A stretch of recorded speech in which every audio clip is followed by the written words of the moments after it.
This is the pastor with no answers, and I feel like the conversation we're about to have has been a long time coming for me, because a lot of you guys know I was Catholic through the third grade. I come from generations of Catholics. My great-grandfather wrote my grandfather out of the will for not being Catholic. I mean, we are hardcore Catholics. The duplex that my great-grandfather built, actually, it was built right next to a Catholic church, and so he gave it to the church, and that's where the nuns moved into. So, yeah, that kind of generational deal. And I am embarrassed to say, Ben, and how do you say your last name? DeBono. DeBono. I'm embarrassed to say that when I heard that someone was a Catholic, this is after we were long gone from Catholicism, I wrote them off as a Christian. Isn't that awful? Like, in my mind, I just thought, oh yeah, they obviously don't understand the gospel, and just me being so narrow-minded, not even realizing that the sort of Pentecostal environment that I was in is such a small, tiny sect of Christianity. Everybody could say the same thing about me. Oh yeah, that's not a Christian. It's just, it really, really, really is crazy how you can grow up with such a narrow point of view. So I am curious, though. It does seem to be an interesting thing. We hear a lot of Catholics that convert to Protestantism, but I don't think I've heard this conversion going from a Protestant to a Catholic. So, man, take your time. Take us to the beginning. Like, when did you start believing in God? Super curious in your story. Yeah, so it's interesting as you were talking there, because you're talking about your family coming out of Catholicism into Protestantism, yeah. And nobody wrote me out of the will that I know of yet, right? But yeah, definitely similar feelings in terms of telling my family and all of that, and it's an emotional topic, and yeah. I can totally relate to what you're saying about that feeling of, well, they're Catholics, but we're not too sure. Maybe they'll get into heaven if they're doing really good, but we're not too sure about them. Because I felt the same way growing up. So yeah, I was raised in a Christian home, evangelical. Grew up in the Evangelical Free Church of America. Pretty much believed my whole life. When I was in my 20s, my wife and I got involved in a church plant with some friends of ours. We were in a small group with them. At the church we were going to at the time. Dude, you sound so Protestant right now, man. Go ahead. I could do it, man. I got all the lingo down. I could go undercover like that, you know. That's awesome, man. Yeah, small groups, all that church plant. You got it. So we were involved in the church plant, and as that was getting going, I started to get more and more involved with it, got on staff at one point, and wound up going and getting my Master's of Arts and Theological Studies at that point. Yeah. And that really opened me up to, from a evangelical school. Yeah. So I didn't go to a Catholic school at that point. But that really opened me up to thinking about a lot of different things. And that started off kind of a 2 to 3 year journey of really starting to question some things I hadn't questioned before.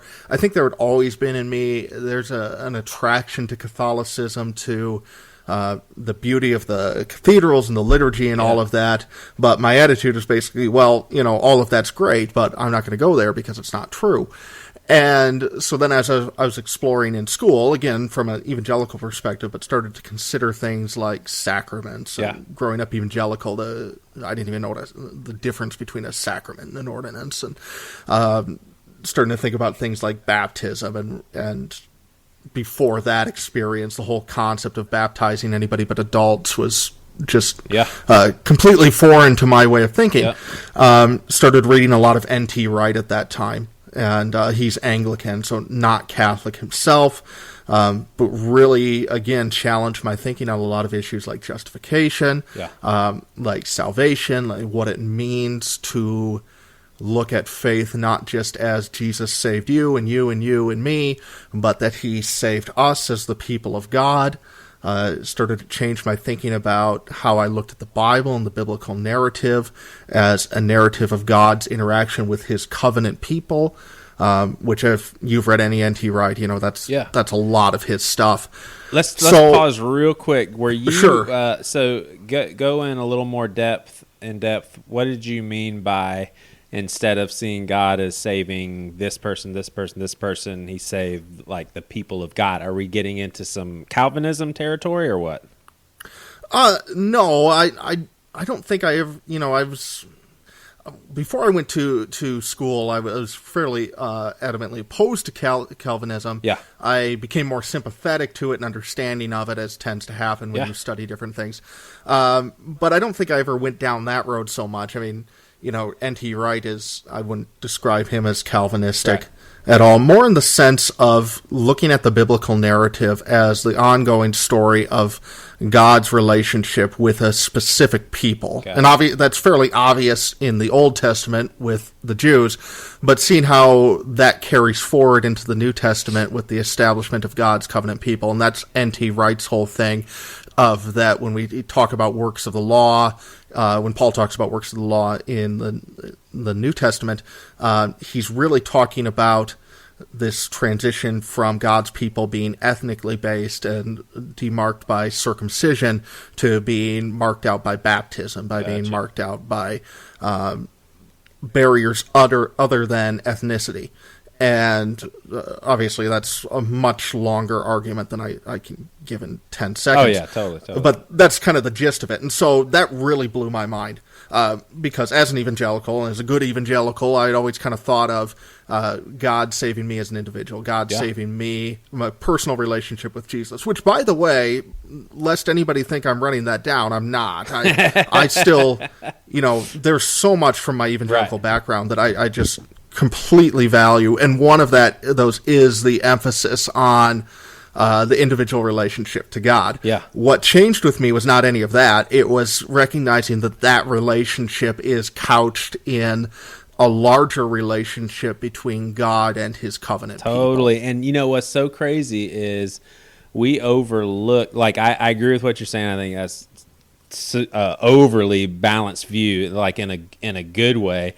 So, what we overlook is just how culturally exaggerated our society is with the individual stuff, to where, yes, you are right, there's an individual aspect of it and then there's a community aspect of it, but it's almost like we emphasize to an unhealthy degree the individual act, not recognizing the beauty in the community. Like I've told people before, do you not like, I truly believe that God, if you want to say why God created us, we're created to have a relationship with him and his people.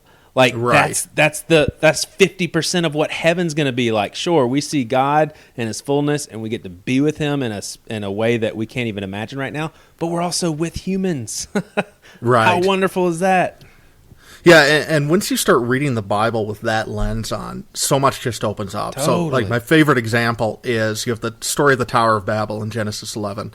So humanity is united as a single people, and there's essentially a rebellion against God. God divides them with the language. And then in the New Testament, you get the story of Pentecost, which is the exact reversal of that, of God reversing what was done at Babel. And so you have all of these weird connections that start to establish itself in a coherent narrative when you start reading it like that. So for me, once that light bulb went on, I started to ask the question, well, what does that mean in terms of ecclesiology, meaning the study of the church, right? What are the implications for that? Because that really rocked my world. Yeah. In terms of how I thought about the church corporately. And I reached the conclusion that, I'm still a million years from Catholicism at this point. Yeah. But I reached the conclusion that the state of disunity in Christianity runs completely contrary to the gospel. Yeah. And that disunity, and this is where I start to inch a little further towards Catholicism, that unity has to be, in some sense, a corporate unity, an institutional unity. Yeah. As well as just kind of to use the terms of invisible, visible church. It Right. has to be more than just invisible. There has to be this visible component to it. Yeah. And I found myself just even driving around town, and you just keep your eyes out and just drive for a mile and notice how many different churches you pass. And you think, oh, something about this just does not sit right. Right. When you look at it, it's like, okay, if we're all Christians, and we're all playing for the same team, allegedly, right, what's going on here? And of course, that there's a lot of historical questions behind that, and I don't mean to minimize the legitimate historical differences. But all that aside, we're certainly a long way from, Jesus laying out to his disciples, they'll know you by your love, and by, all of this. And so something has gone wrong. Right. So that's when I start really looking into Catholicism. I picked up the Catechism of the Catholic Church, which is essentially, the way I tell it to my confirmation students is that the Catechism is not an in-depth guide to everything the Church believes, but it is a, quick 2-paragraph reference on the stuff that the Church believes. So if you want to know what Catholics believe on any issues in just like a 2-paragraph form, you go to the Catechism, and it's all in there, and that's kind of your place to start with any stuff. And I started page 1 and worked my way through that over a period of several months, really wrestling with the heavy hitter questions, stuff like purgatory, stuff like Mary, stuff like, the Pope, stuff like confession, and all of the evangelical you heavy just hitters. nailed them all, man. You got them all. Exactly. And just really was wrestling with it. And, by the time I finished that, I was talking to my wife during this, and she's not as theologically inclined as I am, but we were talking about it, and we were on board with it. She was on board with what I was saying. At that point, I was planning on starting a second master's degree at a Catholic university about an hour north of where I am. I was, at that time, thinking I wanted to go on to my doctorate, wound up not doing that simply because I ultimately decided I couldn't put my family through all the stress that would involve. That would have been fun, but I wound up doing a master's of theology, which was kind of a pre-graduate or pre-doctoral degree where you write a thesis and all that fun stuff. Right. So I was scheduled to do that at Catholic University anyway, so it was a good chance to kind of get exposed to some Catholic thought. And the only reason I was going to do that at a Catholic university is because they were the only ones around who offered that program that I needed to take. So I was already kind of getting exposed to Catholic thought that way. And then during that process, we made the decision, okay, this is what we're going to do. This is what we believe is right. This line, this is the end result of everything we've been thinking about and praying about, and the disruption I've felt over the last few years as I've been digging into all of this stuff. So that was in the summer of 2012. We made the final decision. I was still on staff at the church at the time, which made for a little bit of a interesting scenario. Thankfully, the pastor was totally awesome about it, and he and I had a lot of good talks, and I think we're able to walk through that transition well with the church and with everything else involved. But we started a program called RCIA at our parish, which for those who don't know their Catholic lingo, see, I can go both worlds with the lingo now. You're bilingual. Exactly. The rite of Christian initiation of adults. So essentially it's just there if you're an adult converting into the Catholic Church, and so you haven't gone through confirmation or something like that. This is what you do. So we went through that over about the next 6 months, and at the Easter Vigil of 2013, we formally entered the church and have never looked back. I hear you. It's been awesome. Did you allude earlier to some of the things that you eventually rethought, but you were initially rethinking? You mentioned justification, salvation, and that sort of thing. How would you describe the Catholic view on that? Are you just talking merely the works-based / purgatory / it's not totally free sort of belief? Right. So this is one of those areas where I feel like we're all actually a lot closer to saying the same thing than a lot of people would think, except we don't realize it. In the late 90s, Catholics and Lutherans sat down and put forward what's called the Joint Declaration on Justification. Yeah. And, after almost 500 years, which, by the way, tomorrow is the 500th anniversary of the Reformation. So this is good timing for this one. Totally. But they sat down and kind of hashed out, we say it this way, you say it that way, but we're all more or less saying the same thing on justification. So certainly, I think Catholics, there would be a couple of key differences. So we do say that works are a part of that, which the Book of James says as well.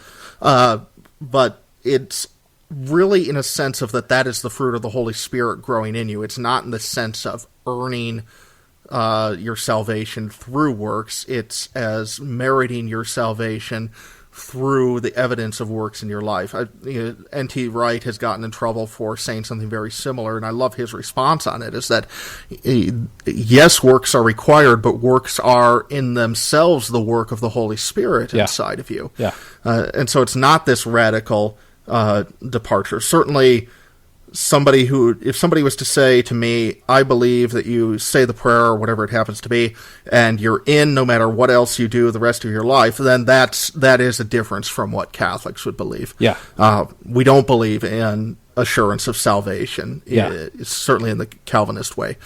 We don't believe that, once in, you're always in. You can lose your salvation. You can do things that take you out of grace with God.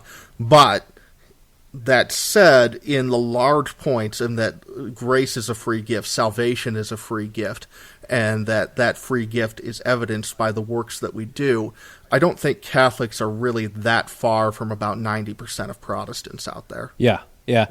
Now, are all Catholics basically ascribing to a traditional view of eternal conscious torment in hell? No. Hell's kind of an interesting issue in Catholicism. Because the way that I describe Catholic theology sometimes is that it doesn't so much pinpoint a position you must take on this issue, this issue, this issue. Yeah. Okay? It does on some things, like you have to believe in the Trinity. Okay? Right. The stuff we say in the Nicene Creed every Sunday at Mass. You have to believe that stuff. And there's certainly other things that are out of bounds for Catholics to believe about. But Catholic doctrine is a lot of times more about kind of erecting a perimeter around a set of beliefs and saying you can believe anything within these boundaries. So, for example... And bigger boundaries than in Protestantism? Yeah, I mean, I think that by its nature, Protestantism tends to, and obviously this is, one-size-fits-all language for a not one-size-fits-all group of Protestants, but Protestantism, by its nature, I think, tends to pinpoint beliefs a little bit, because there is this sense of that you guys don't have a pope, you guys don't have church tradition sitting there, whereas with the Pope as the guarantor of unity within Catholicism, it's a little bit easier to set up those boundaries. With Protestantism, my experience anyway, and again, I'm speaking broadly, so if anybody with this doesn't apply to you, fine, but there's this strong drive to kind of mark out your territory on each and every viewpoint and figure out where you land exactly. I'm not saying that's necessarily wrong. I think there are benefits to thinking about things that way. Right. But in terms of Catholicism as a whole, there is this sense of establishing doctrinal boundaries rather than doctrinal pinpoints. And does that leave more room for mystery and awe, in your opinion? It does, and it also allows us to have diversity of opinion without actually splintering off. I'll give you a really great example, and it will hit on one of the most misunderstood beliefs about Catholicism, which is the issue of purgatory. Yeah.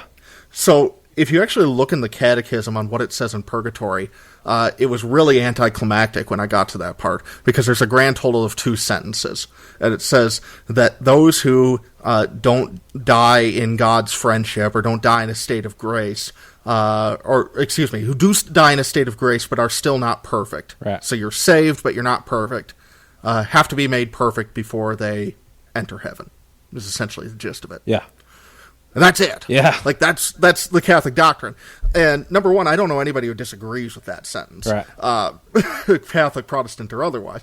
But number two, that allows for such a wide diversity of belief. So if you're a Catholic and you believe in something akin to Dante with Purgatorio, and you believe that, when you die, you actually go to a place called Purgatory, and there you spend X amount of time for each sin you did, that is totally in line with Catholic belief. You can have that belief. Yeah. If you believe that when you die, Purgatory is simply the experience of you being transformed at the moment of death into somebody who is perfect and can enjoy the presence of God perfectly for all eternity, and you call that purgatory, that is totally in line with Catholic belief. Yeah. So you can see how there's those two are massive worlds apart. That's so interesting. Both are allowed. Yeah, sorry. That's so interesting because it seems like just by the nature of denominations within the Protestant church, it seems like someone could easily say that Protestantism has a larger umbrella with more wiggle room and more mystery and all that, but you seem to be making the case to the opposite. I think Protestantism as a whole might. Okay. But if you look at, say, the Lutheran Church or even the ECLA versus the Missouri Synod or something like that, I don't think that's the case. Gotcha. Like Presbyterians, they are locked into a... Exactly. Gotcha. Exactly. Gotcha. Yeah, because within Protestantism as a whole, you take something like baptism. Right. There's a huge range of different beliefs there, whereas as for Catholics, that's something that we don't have a lot of diversity in our beliefs. Now, is part of your Catholic approach to faith is to want other people to be Catholic? Like, in other words, people that would say, yeah, I'm a Christian, I'm a Baptist. Do you want that Baptist to be a Catholic? Yes, though there is a much less of an emphasis on, I'm going to blank on the word, starts with a P, proselytization. I think I mispronounced that terribly, but you got the idea. Yep. So there's, you're not going to see Catholics walking up to somebody in a grocery store and handing out a tract. Right. Or we actually had a Baptist church in town that a couple of Easters ago, we came out of Mass and all of our cars had tracts on them. So you're not going to see something like that in Catholicism. But did you say that y'all got out of Mass and someone had put on Easter? On Easter, basically saying, "Hey, you guys suck, and y'all just wasted your time this morning. You need to know about Jesus." Yeah, it was something like I had saved it for a long time because I was so proud of it. But it was something like, Jesus is the only way or something like that. That is great. It was a Chick track. I don't know if you're familiar with Jack Chick stuff, but he was something else. But yeah, so that was wonderful. But yeah, so Catholics are going to do that. I'd say it's a little complicated in Catholicism, and this is another area where there's probably a diversity of views. We certainly acknowledge that you can be a Protestant and be a Christian. Gotcha. So the Catholic view is not, if you're not in the Catholic Church, you're going to hell. Now, would you say there's outliers? Because that is actually for sure. why my family ended up leaving the Catholic Church. Is we had a guest priest that I think it was on a December of 86, 85. And basically he did say that Catholics are the only ones that go to heaven. Now, that could have been a minority point of view, but is that one of those deals that's kind of open for grabs? Because, when we got home, my dad said, yeah, we're not stepping foot into another Mass because of that. Yeah, that is definitely one of those areas. I think you could still probably get there if you really wanted to, but Vatican II's documents... Vatican II produced which is our, so just to explain Vatican II in case people aren't familiar with it, Catholicism operates with ecumenical councils, which is essentially, they don't happen very often, but it's a gathering of all of the bishops in the world to essentially hash out church doctrine. Gotcha. So after the Reformation, there was the Council of Trent. Yeah. Because the Reformation raised all these issues that we hadn't really thought about before, and now we need to think about them and think about what the church actually teaches on them. Yeah. So Vatican II occurs in the 60s, starts really being implemented in the 70s, and Vatican II really shifted the Catholic belief on a lot of those issues away from that kind of exclusivist position. Yeah. More towards recognizing that, look, we recognize we believe as Catholics that the fullness of Christ's truth is found only in the Catholic Church. Yeah. But Christ's truth is also found not to the same degree and in the same extent, but for Protestants. And, certainly I look at my family, who are all still committed evangelicals, and I don't look at a single one of them and think, man, I just got to get them into the church or they're going to burn forever in hell. And I don't know any Catholics who do. Gotcha. Not to say there aren't some. Right. But that view has become pretty untenable in the wake of Vatican II. You would have to do some pretty elaborate theological gymnastics to get there. Right. But of course, there are people out there who do take that position. Gotcha. Do you think that Catholics, you are not a priest, correct? No. Okay. Nope. I am married, 5 kids, so nope. Yeah, that's right. So are you a minority when it comes to how a Catholic walks out their life? Because at least, and I don't know if this is a Southern thing or maybe just in my family, but faith wasn't something that necessarily interacted in your life. Like you weren't thinking, ooh, I got to tell this person about Jesus. You weren't thinking, oh, to God be the glory. It's just basically, no, I go to Mass on Sundays and I try to be a good person, but, I may pray the rosary if I'm getting scared. It was a kind of a different deal. Whereas it seems like with you are constantly processing things, constantly seeking for clearer understanding. Like you seem to be a student of God's word. Is that unfair to say that most Catholics don't operate that way? I think I'm atypical a little bit, but that's just generally in life. I tend to not do anything more than 100%. Yeah. Like, if I decide I'm interested in something, I go and become an expert in it, or as close to an expert as I can, and that's just my personality and all that. Some of that's reflected in my whole journey here. Gotcha. It's like, okay, I'm interested in getting involved in this church plant, so let's go back to school, Right. It's like, that's what I do. But I would say in terms of the general Catholic populace, it's very similar to, I think, what you would find in the culture generally, where there's a lot of the people who come Christmas and Easter. Yeah. There's a lot of people who would say, I'm Catholic, but we're not going to see them more than once or twice a year. Gotcha. And then you have the people who are coming on a regular basis, multiple times a month, but it's the thing they do on Sundays, and it doesn't really make a difference the rest of the week. And then you have the people who are very committed. And to me, the breakdown is almost identical to what I experienced in evangelical churches. Nice. That's throughout my life. Yeah. Once again, I think that is a lot of my cultured Catholics didn't know what they were doing and they were misled and needed Jesus sort of mentality. I literally, ever since I was not a Catholic, which we're talking 8 years old, that's how I've been conditioned to think. So, gosh, that's so interesting how I'm still in that stuff. All right, let's. Well, that's probably true of a lot of Catholics, though. Like that, I don't think that's necessarily an unfair judgment for a lot of Catholics out there, because, for me, even making the statement, yes, I believe that the Catholic Church contains the fullest expression of God's truth. Right. I would much rather have somebody be a committed evangelical than a casual Catholic. Yeah. But didn't you say that they're both are pretty comparable though? Like I think you said the breakdown. Yes. Yeah, and that right there, I would have never thought that a while back. I'd been like, no way. Are you crazy? Yeah. Protestants it's totally know their stuff.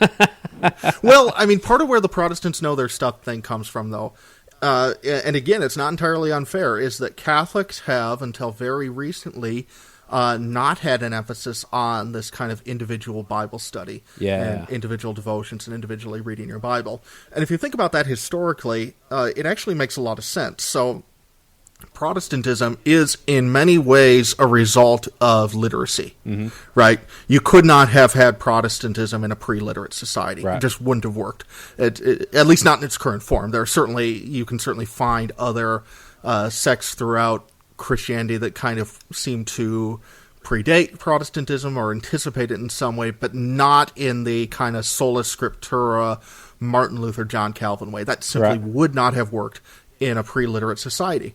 Whereas Catholicism, even today, where we do have an emphasis on reading your Bible and on that, and encouraging people to do that, Catholicism is not as tied to literacy. Yeah. Catholicism is really an literary. I'm trying to think of the term I'm trying to get to. A literacy based faith, and that a lot of it is liturgy. You can learn the liturgy if you don't know how to read a word of a book. And also, would you say also this comes into play how higher revered priests are, and that we can depend on them for truth rather than like having to read? Or is that, I don't even mean that in a negative way. Is that what's in play also?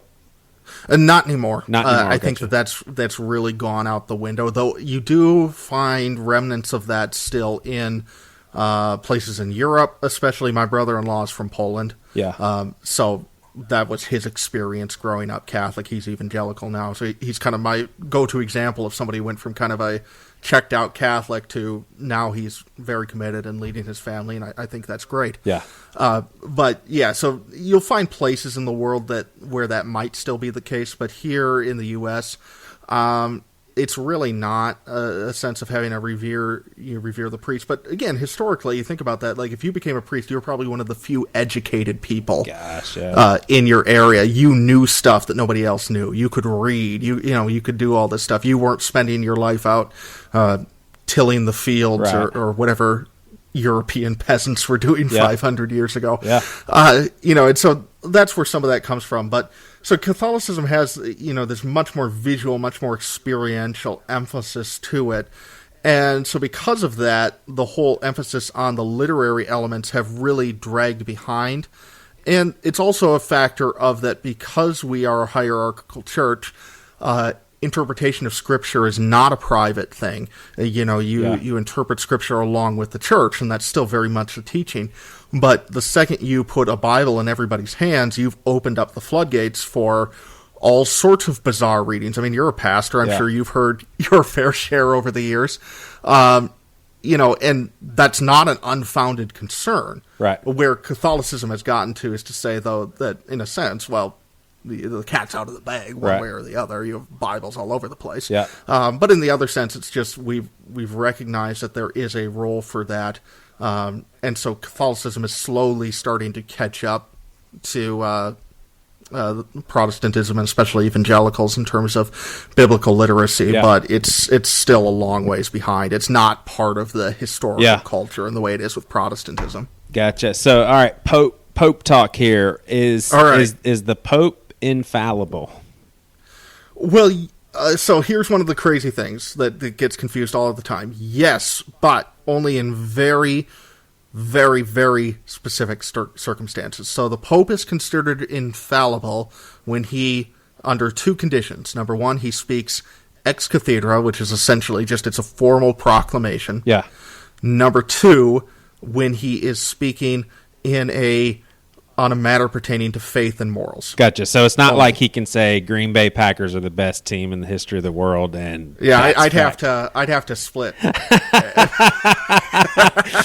Ben's like, "Yep, I'm out. That can't be God." And diehard Minnesota Vikings fan. I've put up with those guys for way too long. Oh man, this has been a wonderful season. And then you get our quarterback, and he screws everything up for y'all in the NFC Championship. Exactly. Yeah, that was horrible. All right, so he's fallible he's infallible in spiritual concerns or spiritual matters. So, only when he is speaking infallibly. Okay. So, if the Pope comes out and says, "You know what? I feel like it would be okay if everybody lied on Thursdays. So Thursdays you're free to lie." That's not. He's speaking about faith and morals, but that's not an infallible proclamation. So it has to be this ex cathedra proclamation. You look in history, this has only happened on 2 or 3 occasions in the last couple hundred years. So it's very, very rare that anything like that would happen. So is it like a doctrinal change, or like what are these instances? That's extremely interesting. So the most recent one in the 19th century, or at least I'm pretty sure it's the most recent one, had to do with declaring the Assumption of Mary to be a matter of Catholic faith. Gotcha. So before that would have been one of those issues where, as a Catholic, you can believe that Mary was assumed into heaven, or you can believe she wasn't.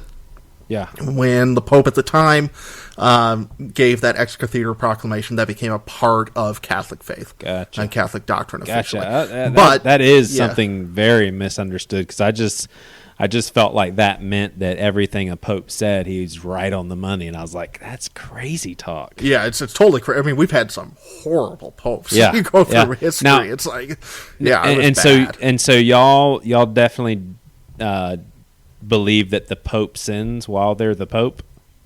Oh, for sure. Okay. Yeah, okay. I mean, Pope Francis has talked about how he goes to confession once a week. Yeah. How would you like to be the Pope's confessor? Oh, I know. Gosh, that's all right. So another one, Mary. Did she never get it on with anybody? Like, did she die a virgin? That is what we believe. Now, the obvious. Now, does Ben believe that? I do believe that. Yes. Gotcha. The obvious question there is, what about the references to Jesus' brothers? Right. In the scriptures. Well, I mean, the Greek there could be translated as brother or close relative, like cousin or something. Now, does it make does it make y'all uncomfortable? Like, seriously, does it make you uncomfortable to think of Mary taking part in the natural beauty and gift of sex, like just getting it on with someone? Or y'all like, I just can't. Well, think probably of with Mary. Joseph. Well, probably not just. I think she would have at least stayed within the bounds of marriage. Yeah, we hope. No, it doesn't make me uncomfortable. I mean, I believe that for a long time. The Catholic belief on Mary's sexuality is not based on this sense of, oh, gross, God's mom is doing it with Joseph. It's that's not it at all. It's more a sense, and this goes to, we can probably talk about this and the Immaculate Conception hand in hand, the idea that Mary was conceived free of original sin. Gotcha. So the idea behind both those teachings is that she is, in a sense, the New Testament version of the Ark of the Covenant. She is a vessel of absolute purity. Is she equal to the Trinity?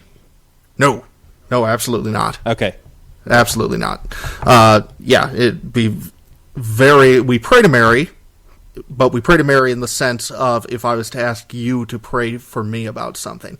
So we pray to Mary to ask her to pray to God on our behalf. So but you have to be treating her a little bit differently, because all of you guys are assuming that she can hear you. But y'all don't. Oh, yeah. I mean, that goes into our doctrine of the communion of the saints. Gotcha. We believe that all of the saints on heaven and on earth are connected to. We're all connected to each other through time and space through Christ. I love the sound of that. I mean, that just sounds. Yeah. That sounds like, oh, you mean God and the spiritual things transcend time, space. Oh, yeah. I mean, that sounds more like God, Yeah, absolutely. That's beautiful. But it's because of God. It's not because we're, pulling out the Ouija board and talking to St. Anthony or something like that. Right. So the idea is that Mary and the saints can hear us, but they can hear us by virtue of their connection to God through the beatific vision in eternity. Gotcha. Now, are you, seriously, you are, clearing up a lot of misunderstandings and making a lot of things that have seemed like crazy talk way more understandable and even believable. Are you kind of helping the Catholic Church out right now by kind of being a good go-between, or is there a significant sect of Catholicism that would be way more hardcore with what you're saying? Well, I think there's a sect of Catholicism that wouldn't know how to talk to evangelicals. Gotcha. I mean, I lived that world for the better part of 30 years. Yeah. So I understand what the objections are. Gotcha. I know the arguments that are going to be made. And so when I talk to evangelicals about this, or Protestants, or whoever, anybody who would have those set of objections, I know what the argument is. Yeah. And I'm not saying that makes me right and everybody else wrong. I'm just saying I know how to talk that language. Yeah. Whereas somebody who's been a Catholic their whole life and they've never really had any close Protestant or evangelical friends, they're probably going to wind up talking past each other. Yeah. Quite a bit. So I would say I'm helping Catholicism by virtue of understanding my audience, yeah, but not in the sense of trying to sweep anything under the rug. I mean, I'm happy to lay it all on the table and sort it out that way. Yeah. Gotcha. All right, priests, do they have the power to forgive sin in the sense of reconciling them back to God? Yes, but let's talk about what that means. Yeah. Because that's not... Once again, well, you gotta help out the Catholic Church. I understand, Ben. There you go. Got to play my evangelical go-between. Or evangelical translator or something. Right. I'm like Google Translate for Catholic doctrine. Okay, so a couple of things there. Number one, Jesus tells the disciples very clearly that they have the power to forgive sins in the Scriptures. So whatever you bind in heaven... or bind on earth will be loose, or bound in heaven. Whatever you loose on earth will be loosed in heaven. Yeah. He gives them that authority when he sends them out in the Gospels. So the idea, we're a million miles away from saying that extends to some priests today, but the idea that humans can be given the authority to, in God's name, forgive sins is 100% biblical. Right. It's just black and white in there. All right. So you're talking about one of the epistles where it basically says, or... You're right, where Jesus sends out the 72, I believe in Luke. Yep. Right. Okay, so when you go to the priest for confession, and you make your confession, and he performs absolution on you, part of what's going on is that. Part of what's going on is the acting out of what Jesus talks about in the Scriptures when he gives that authority to his apostles. We believe that priests and the Pope and the bishops are all the successors of the apostles. But the other thing that's going on is we talk about the priest acting in persona Christi, meaning in the person of Christ. Mm-hmm. So when the priest is standing up there at Mass consecrating the Eucharist, it's really not him standing there. It is Christ standing up there. He is Christ's representative. When the priest says the words of absolution over you, it is Christ who's saying the words of absolution over you, and the priest is simply his stand-in here on earth. Gotcha. So really, yes, but it's not the priest who's forgiving. It's Christ who's forgiving us through the priest. And that's a key difference. Who would have ever thought that actually talking to a Catholic would help you understand Catholicism? Yeah, who would imagine that? Oh, my gosh. You mean all this time, all I had to do was talk in depth with a Catholic, and then I wouldn't think they're a bunch of crazies. Oh, hey, we can get you on the phone with RCIA at your local parish here. Oh, my gosh. Well, what's the... How do you guys have like a clear formula with how things work in the afterlife? I would say Protestants, outside of maybe some different perspectives on hell, we for the most part believe, those that have been saved, they go to heaven, really great place, whole lot of fun, everything's redeemed, everything's okay. And then, most who are not universalists would say the rest of everybody else are punished forever, whether that's annihilationism or eternal conscious torment. That's where they go. You guys have the purgatory deal in there. Is that a simple addition, or does that complicate things greatly? Well, in terms of the afterlife, what happens when you die, I mean, purgatory is kind of like what we were talking about earlier. It depends on where you land on that. And me personally, I tend to land closer to probably the more instantaneous cleansing. I don't know. I don't necessarily have a clear thought on purgatory myself, though I'm also a huge fan of Dante, so I would love for Dante to just be proven right about everything. That would just be fantastic. But in terms of the end times and all that, if we focus on that part of it, number one, we don't believe in the rapture, as most Christians don't, actually. Yeah. That was one of the big things that just hit me when I went to school was this realizing that the rapture outside of North America for the last 150 years, no Christians have ever believed this. It's really crazy, and growing up evangelical, you had the Bible on one shelf and Left Behind right below. Yeah, totally. Okay, that was maybe a little unfair, but you get the idea, is that the rapture was kind of unquestionably considered what the Bible teaches, and Catholics don't believe in the rapture, nor do most Christians outside of evangelicals. So there's that part of it, but then we also would believe in, yes, you're going to go to heaven when you die and enjoy the beatific vision of God, but then there is this whole idea of the new heaven and the new earth. If you've ever read N.T. Wright's book, Surprised by Hope, which I cannot recommend highly enough, that to me is one of his greatest works. Yeah. In the way that he lays it out in that book is that, yes, there is this sense of that when you die, you are united with God, and that's what the scriptures in the New Testament refer to as paradise. But then after paradise, there is the reestablishment of the new heaven and the new earth, and what we see talked about at the end of Revelation. And Catholics believe that, and actually I think most Christians believe that if they would take the time to remind themselves of what they believe historically, which is one of the points N.T. Wright made in that book. And then in terms of hell, the way that I would describe the Catholic belief in hell is that hell certainly exists. We are not permitted to presume that nobody is there. Right. Okay? But we are permitted to hope and pray that nobody is there. Yeah. So that's kind of a fine line, right? In other words, if you say, I'm a Catholic and I'm a Universalist, no, you're not. That's a contradiction in terms. Gotcha. You don't get to be a Universalist and a Catholic. But can I say, as a Catholic, I don't know who's going to be in hell, but in hope and in faith, I'm going to pray that nobody is, that by some miracle I do not understand, God will bring all to himself. That is perfectly permissible within the Catholic faith. Yeah.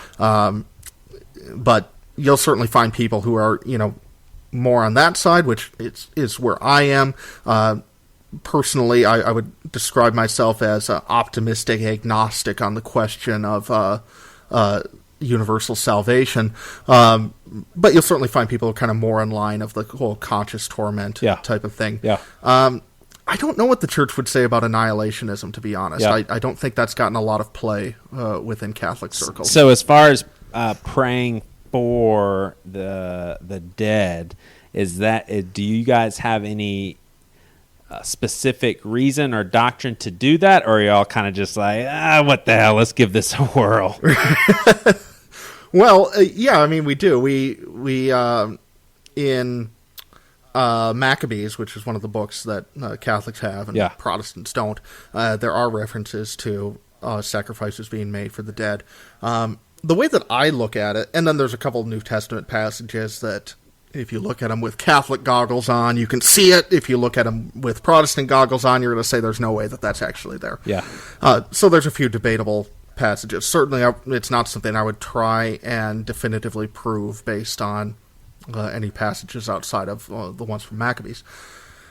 In terms of the way I think about it is, we talked about how the church is united across time and space. So eternity transcends time, and Thomas Aquinas talks about this a little bit. So he talks about how there's God's time, which is eternal, and then there's our time, which is temporal, and then there's this kind of time of the angels, the time the angels experience of, I believe he calls it of eternity, which is this sort of not the same as the way God experiences time, but it's also different from how we experience time. Now, whether or not it's helpful to people to break it down that logically or not, I don't know. But that's the way Thomas Aquinas thought about it. And the way I look at it is that those who have died are outside of our time. Yeah. They are united with God, and whatever that looks like, whether it's the way Aquinas thought about it or something we just can't possibly comprehend. They are outside of time and space in the way that we think about it. And so it's a matter of faith to pray for them. Yeah. It's a matter of faith to pray that for the souls in purgatory. Again, whatever purgatory means, whether it's some instantaneous thing, whether it's an actual place we go to or a state of being or a process or whatever that happens to be. The command to pray for one another doesn't stop just when somebody transitions from life to death. Yeah. And in a sense, especially for those who die in a state of grace, they're not dead. They're more alive than we are. Right. And so to pray for them on their journey, to pray for those who we don't know what their fate was, or their state of grace was at the time of death, to pray even for those who we know as much as we can know that they weren't in a state of grace, to pray for them out of hope. I think it's just part of recognizing that there's something fundamentally different about the state of those who have died in terms of time and eternity, and also recognizing that we are commanded to pray for one another, and that doesn't stop just when somebody dies. That's neat. I like it. I mean, why couldn't that be true? And I mean, I know for you, you're just like, yeah, that is the truth. But I mean, why? Yeah, what if we believe in a soul?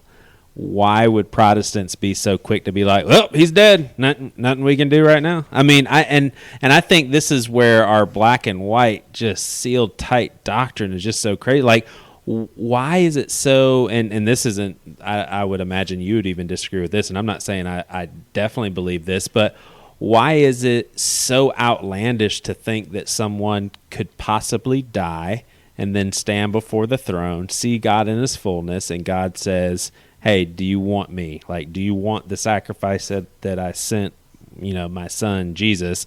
And you could say, yes, and I'm so sorry I wasted my whole life. I mean, it just... Yeah, I mean, there's just so much we don't know. Exactly. Right? Exactly. I mean, to just one last thought on hell, because I mentioned, I kind of land on this side of hopeful, praying in hope and faith. I do think, though, that when it comes to hell, one of the areas that is helpful in terms of Catholic doctrine is our understanding of sin, which by and large comes from Thomas Aquinas. So Thomas Aquinas says that sin does not exist, and he means that in the most literal sense. Mm-hmm. Like, sin is literal non-existence. So when you sin, you are participating in an act of uncreation. Yeah. Which is that's like a really scary way to think about it. So if you sin and you keep sinning and you keep sinning and you keep sinning, you start to uncreate yourself in a fundamental way. And so I believe that if anybody is in hell, it is because they have uncreated themselves to the point where they are no longer God's image bearers. They are no longer human. They have uncreated, they have voluntarily thrown away and destroyed their own creation. And what's scary about that is, like, if you ever watch a documentary on the Holocaust or something like that, you can see that uncreation at work. Yeah. And of course, not that the victims there are sinning themselves, but you see the effect of sin, and it's just this blight on people. Or I listened to the show you just did on the guy who had the ghosts in his house. Oh, which was a lot of fun, by the way. Yeah, I really like that. But, one of the things that went through my mind as I was listening to that is that sense of, okay, you can kind of see how that theology of sin would line up with what he's talking about, that there are places that are so affected by sin and evil that something goes wrong at them on a fundamental level, and then whatever it was he experienced is one of the possible results. Yeah. And I really believe that. I mean, I think that there... you see people who have sinned and sinned and sinned, and you can see that emptiness inside of them. Yeah. And, I mean, it's tough to make a theological argument based on, noticing emptiness inside of somebody. Yeah, totally. But you get the sense of that there is that sense where that feels very true, that sin uncreates us at a fundamental level. Gotcha. Yeah, for sure. All right, so this is the last place I want to go. And I honestly, as you can tell, I'm learning a lot through this conversation, and this is another one that I'm not sure if I'm even being insensitive or disrespectful to the Catholic Church in bringing up the major sex scandals and. No, go for it. You're not going to offend me. Okay. Well, is there any Catholic that? Or do a lot of you guys, or does anybody think along the lines of, okay, we truly believe that God has called these priests to celibacy, but man, it's so hard that it's actually starting like a perversion with young boys. Like, is there any train of thought that connects the two? Well, first, let's understand the Catholic teaching on celibacy, which is that it's not a doctrine, it's a discipline. So, in other words, it could be changed. In fact, there are Eastern Rite Catholics, so churches that used to be Eastern Orthodox and have since come back into communion with the Church of Rome, and Eastern Rite Catholics do not have the practice of celibacy. Yeah. There are priests who have converted from Anglicanism, where married priests are allowed and are granted the ability to become priests in Catholicism when they convert and are married. So married priests is not necessarily a contradiction in terms. Yeah. Okay? So that would be Interesting. one misunderstanding that tends to crop up. But one random priest can't decide, hey, I'm going to get married. And Correct. Okay. Correct. And so, for example, if you're married as an Anglican priest, or I'm just using Anglicans because that's the example I'm familiar with, but I think it's happened with Lutherans and a few other denominations, and you're allowed to become a priest in the Catholic Church, and then your wife dies, you are not allowed to remarry at that point. Gotcha. So that would be the discipline there. So that's the Catholic teaching on celibacy. As far as does it contribute at all to the abuse scandal, and let me say the abuse scandal is sickening beyond belief. Like, it just pisses me off to no end when I think about it. Yeah. But there's no link between celibacy and abuse. And, you think about this, and it actually starts to make sense. Like, I'm happily married. If by some reason I found myself in a sexless marriage, the temptation there would be to commit adultery with another adult. Right. It wouldn't be, never in a million years would I go out and abuse a child because I wasn't having sex with my wife. And so I think that in a sense, what has been proven with various studies is that the people who are pedophiles in the priesthood are pedophiles before they join the priesthood. That'd be number one. Yeah. And in a sense, it lets them off the hook to say it's because of celibacy. And I'm not saying that's, you're asking a good faith question, so I'm not accusing you of doing that. Yeah. But in a sense, it's like, well, no, you didn't abuse a little boy because you weren't allowed to have sex. Mm-hmm. You abused a little boy because you're perverted and you're a monster. Yeah. And that's all there is to it. Yeah. Number two, and this is something that almost nobody realizes, is that the percentage of abuse among priests is identical to the general population. So you look at teachers, you look at, other instances. Yep, 100% true. Wow, so it's just a bigger deal because you're a priest, man. You should be way above that. Well, that and the cover-up. Gotcha. And the cover-up is really what gets my blood boiling, because it's like that is so inexcusable. Beyond belief. So you could make a case for saying, there's not this huge priest molestation epidemic in the Catholic Church. No. There's not there's an epidemic in the sense that one is too many. Yeah. Right? Oh, yeah. And covering up one is horrifically too many. But no more so than there is when you send your kids to school or something. Gosh, man, it's the same in both. You're either doing a great job of defending the Catholic Church, or my Lord, this is a lot to take in. Just so many things that I think people just had their minds made up on how things work. That is an interesting stat. So, that would mean the same percentage of pastors, same percentage of doctors, same percent. Wow. Yep. But what makes, like you said, what makes the Catholic Church unique is the cover-up. Oh, yeah. The cover-up is beyond disgusting and beyond horrific, and unfortunately, we've paid the price for it. People have left the church. Lots of people have left the church, which I don't agree with. I think that if the Catholic Church is true, it's true whether we have terrible bishops or not, but I certainly understand it. Yeah. We faced it here in Minneapolis a couple of years ago where our archbishop wound up resigning because of his participation in covering up some of this stuff. And it's just, it boggles my mind how anybody could get to the point where they think that's an okay thing to do. Yeah. Yeah. At least the people who are doing the abuse have the excuse that there's something very seriously wrong in the head with them. Yeah. But when you talk about the cover-up, you're talking about people who willfully are choosing to look the other way or to move priests around, and people who are doing it allegedly as the servants of God. Right. And there's no excuse for that. Right. All right. So another potentially disrespectfully sounding question, and I don't mean it that way. Go for it. Is there like a common occurrence of like priests and nuns hooking up? Because I'm serious. Like I have no idea what the stats are on that. I'm sure it's happened. You've got these sexual beings who are created like as sexual beings, and they're just saying, nope, I'm gonna suppress all that, and then they probably live right across the street from each other. It's like, yeah, hot sister Beatrice or something. Yeah. Well, I'd say a couple. First of all, I honestly don't know what the answer. Totally. But so it's not like a thing that Catholics joke around about or anything like that. Oh, we can totally joke around. I mean, in terms of if it's actually going on, I haven't heard any jokes along those lines. Gotcha.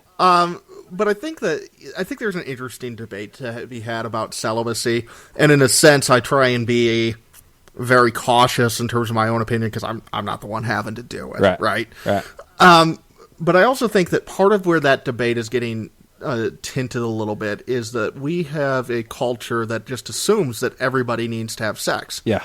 And that's simply not true. Right. And you look at cultures historically, I mean, let's leave religion out of it. Like, there are plenty of cultures that have different attitudes about sex and have survived just fine.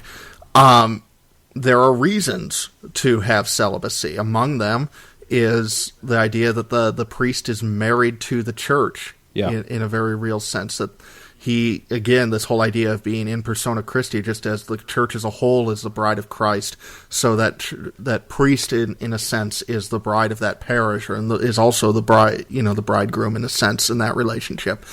It allows him to devote himself fully to the church in a way that wouldn't be possible otherwise. And certainly there's the counter arguments to be made, but I don't feel like I have to make those because in our culture those tend to be overwhelmingly obvious. But I think so much of that debate, like if people want to have that debate, and I think it's a debate worth having, it needs to start with the recognition that our culture is really out of whack, not just in terms of Christian morals, but just in terms of historically what the attitude is towards sex and kind of the libertinism that we engage in when it comes to sex. Whatever we're going to decide about priestly celibacy or whatever side of that issue we want to land on, we need to start with recognizing that there's a lot in our culture that needs to be put aside before we go down the road of saying, yeah, this is great, let's do it. Yeah, for sure. Man, this has been really great. Ben, tell people about your podcast. Right, so I am the co-host of the Sci-Fi Christian podcast, actually for dedicated people who want to go back through the archives to about 5 years ago. You can trace my Catholic journey through that, because I started it when I was co-started it with my co-host Matt Anderson. We were both involved at this church plant together, and we started our podcast then. That's pretty cool. January 2011.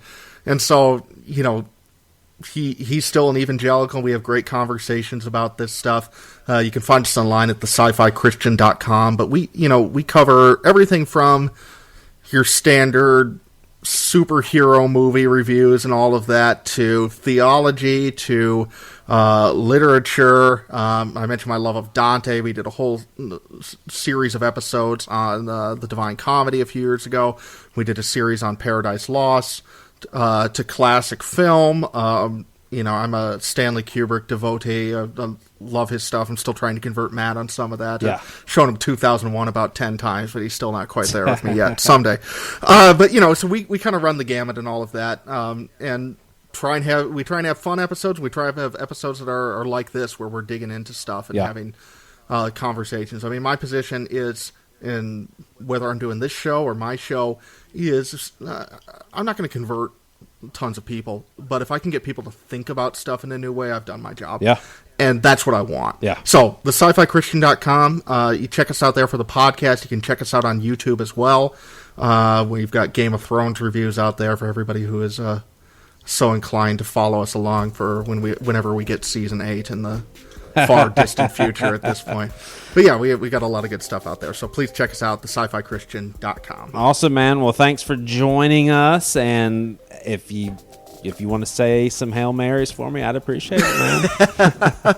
Well, thanks for having me. This is a lot of fun. And if you want to do another round sometime, you gather up your most controversial questions or whatever, we'll go for it. Sounds good, man.